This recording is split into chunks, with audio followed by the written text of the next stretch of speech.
అసలు నోట్లకు 10 రెట్లు నకిలీ నోట్లు ఇస్తామని నమ్మిస్తారు.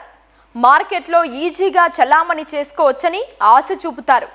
ఎవరికీ తెలియకుండా గుట్టుగా నోట్ల మార్పిడి జరగాలంటూ నిర్మానుష్య ప్రాంతానికి ఒంటరిగా రప్పిస్తారు. సరిగ్గా నోట్ల మార్పిడి జరిగే సమయానికి అసలు కథ మొదలవుతుంది.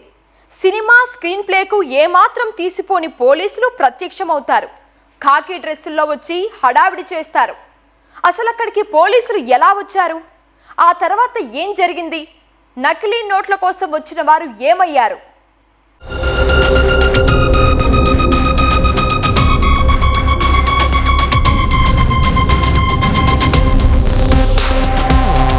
చిన్నపిల్లలు ఆడుకోవడానికి ముద్రించే టాయ్ నోట్లు చూసే ఉంటారు.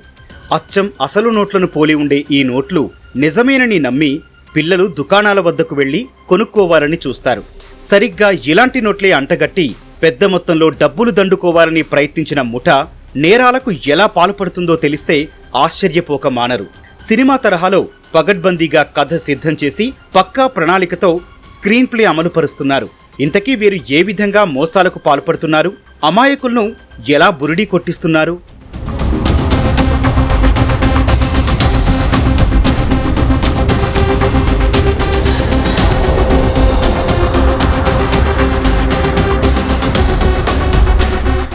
శ్రీ సత్యసాయి జిల్లా చిలమతూరుకు చెందిన వెంకటేష్, బాలాజీ, లాలేపల్లికి చెందిన ఉపేంద్ర, అనంతపురానికి చెందిన చంద్రమోహన్, కర్ణాటకలోని బాగేపల్లికి చెందిన నాగరాజు ఓ ముఠాగా ఏర్పడ్డారు. తక్కువ సమయంలోనే ఎక్కువ డబ్బులు సంపాదించడం ఎలా అని ఆలోచించారు. దొంగ నోట్లను మార్పిడి చేసి కోట్లు కూడబెట్టాలని పథకం వేశారు. కానీ దొంగ నోట్లను మార్చడం అంత సులభం కాదని వారికి అర్థమైంది. దీంతో తమలాగే అత్యాశ కలిగిన వారికి అంటగట్టి లాభం చేసుకోవాలని పథకం వేశారు.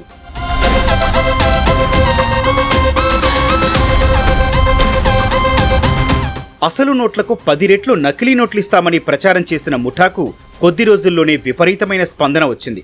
చాలా మంది తమకు నకిలీ నోట్లు కావాలని వారిని సంప్రదించారు. దీంతో వారికి నకిలీ నోట్లు సరఫరా చేయడానికి కూడా తమ వద్ద లేకపోవడంతో మరో కుట్రకు తెరలేపారు. పిల్లలు ఆడుకునే టాయ్ నోట్లను సేకరించి వాటినే నకిలీ నోట్లుగా నమ్మించాలని చూశారు. కానీ వాటిని చూడగానే గుర్తుపడతారని తెలిసి సినిమా తరహాలో పగడ్బందీ మోసానికి పాల్పడ్డారు.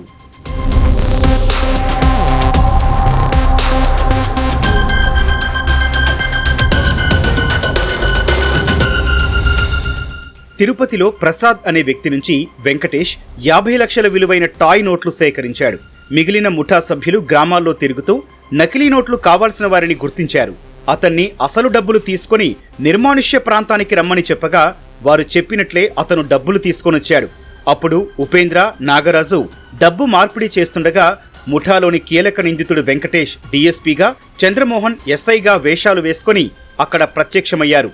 మొత్తం ముగ్గురిని పట్టుకుని స్టేషన్కు తీసుకెళ్తున్నట్లు హడావుడి చేశారు. అసలు నకిలీ డబ్బు స్వాధీనం చేసుకున్నారు. దీంతో దొంగ నోట్ల కోసం వచ్చిన వ్యక్తి వారి కాళ్లా వేళ్లా పడి బతిమాలుకున్నాడు. తనకు తెలియక వచ్చానని చెప్పడంతో సరే ఇక నువ్వు ఇక్కడి నుంచి వెళ్లిపోమని చెప్పారు.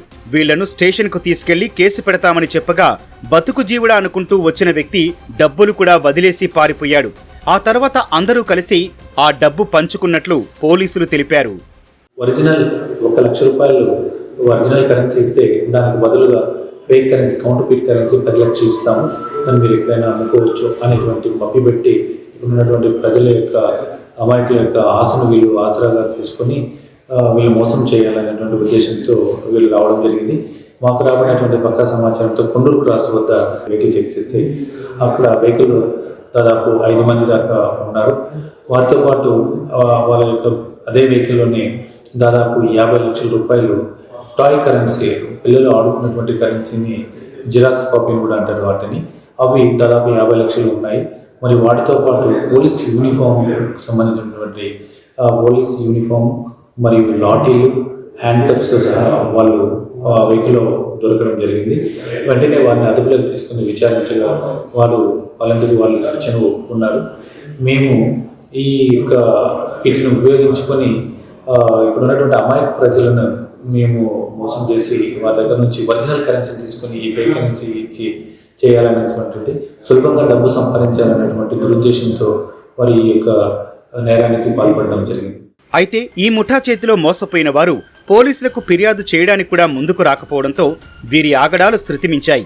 అయితే చిలమతూరు పోలీసులు వాహనాలు తనిఖీ చేస్తుండగా టాయ్ నోట్లు బయటపడ్డాయి. పోలీసులు తమదైన రీతిలో విచారించడంతో అసలు నిజం వెలుగు చూసింది.